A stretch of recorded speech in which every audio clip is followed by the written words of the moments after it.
Hello, everyone. Phil Lee returning with another episode of Civil War Chat. Today is the 28th of December, 2022.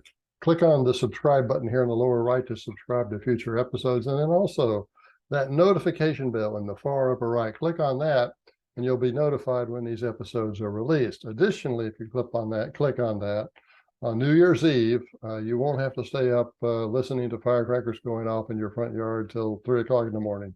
The neighborhood, this way, if you click on that, it will assure that your neighborhood kids are going to be well behaved and discontinue their fireworks at a reasonable hour. Okay, so here we go. Our topic today is a new world order. Given his age, it's likely that Biden will be the last president shaped by the ideals of the post-World War II baby boomers. The boomers' civil rights initiatives not only promoted equal opportunity under the law in America, but also in other countries, such as South Africa, where apartheid was ended in 1994. Even though 90% of South Africans were either Black or mixed race, the end of apartheid was not the hope for success expected. Notwithstanding, Blacks dominated the post-1994 governments. Eventually, these Black governments shifted toward policies that tried to provide equality of outcomes collectively instead of equality of opportunity individually. Although later rescinded due to the bad publicity, for example, just 2 months ago, the country's largest pharmacy chain, the equivalent of Walgreens or CVS here, announced that it would not hire any more white people, none. Similarly, in a 1998 act about local elections specified, quote, every political party must seek to ensure that 50% of the candidates are women, close quote. And you'll see a little later, I'm going to talk about one of the presidents who was evidently corrupt, was also a polygamist. So even though the Constitution and the laws of South Africa have these egalitarian principles relating to race and gender, et cetera, here we have the president being a polygamist. Go figure. Anyway, since 1994, the results have been bad. Currently at 28%, South Africa's unemployment rate is higher than America's worst ever at 24% during the bottom of the Great Depression in 1933. Only 41% of working age adults in South Africa hold a job, and this includes formal and informal jobs. Although whites started immigrating from South Africa in 1994, by 2019, more Blacks were leaving the country for good than whites. In 2017, the Transparency International Corruptions Perception Index put South Africa's score at 43 out of 100. What's this mean? Well, countries with scores below 50 are believed to have serious corruption problems. A scandal involving former President Jacob Zuma forced him to resign in 2018 after almost 9 years in office. The polygamist eventually served 15 months in jail for failing to appear before a judicial investigating commission. Despite South Africa's poor results, America's post-baby boomer identity-obsessed political leaders seem to endorse equality of outcomes collectively as the new world order. Identity politics puts each of us in a box based upon superficial characteristics such as skin color and sex.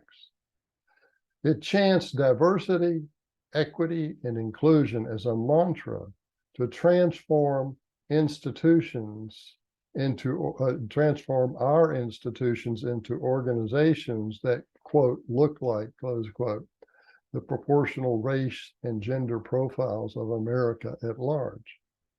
But when identity politics places us in a box defined by our skin color or sex, it is really placing us in a cage where we are urged to cling to the bars of those cages.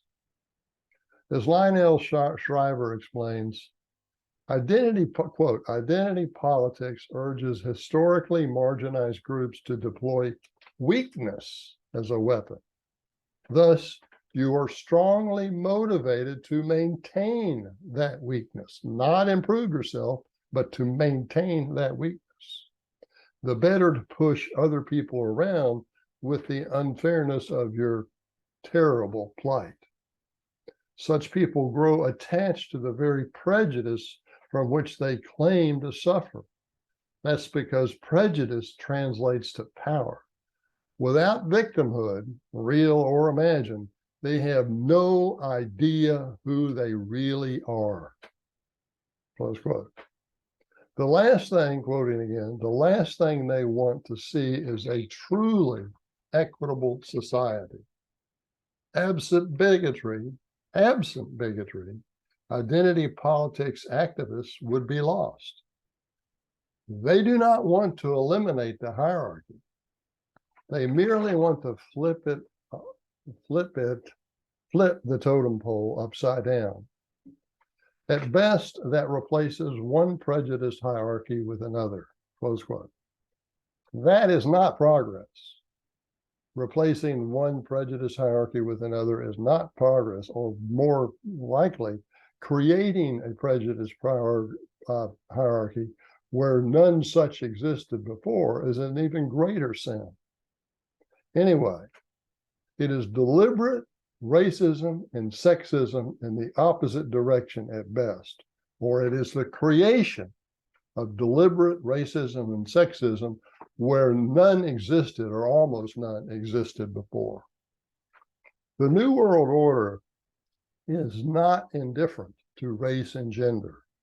Instead, it creates a hyper-awareness of them. Under it, people will not be evaluated on the strength of their character, but upon their unearned and superficial characteristics. It is identity politics, at its root, adversarial. Okay, that is my message for today. And I want to just take a minute to share something with you here. This is my book, Trading with the Enemy, which tells the story of trading between the North and the South during the Civil War. I think it's $28 at Amazon and Barnes & Noble, $32 if you want an autographed copy from me. Email me, Phil, PHIL_Lee, LEIGH, to get a copy. This is a book you'll want because there are really no heroes in this story. And it's because of that, it's not a story that the typical historian wants to tell, because the typical historian wants to tell a story in which the South is bad and the North is good. In this book, you'll find bad actors on both sides. And the typical historian simply cannot tolerate that. But for you, those of us that want to preserve Confederate heritage, and really for those of us that want the truth of the Civil War, or the war between the states, whatever you want to call it, if you want the truth, you need to learn about how the enemy traded with one another.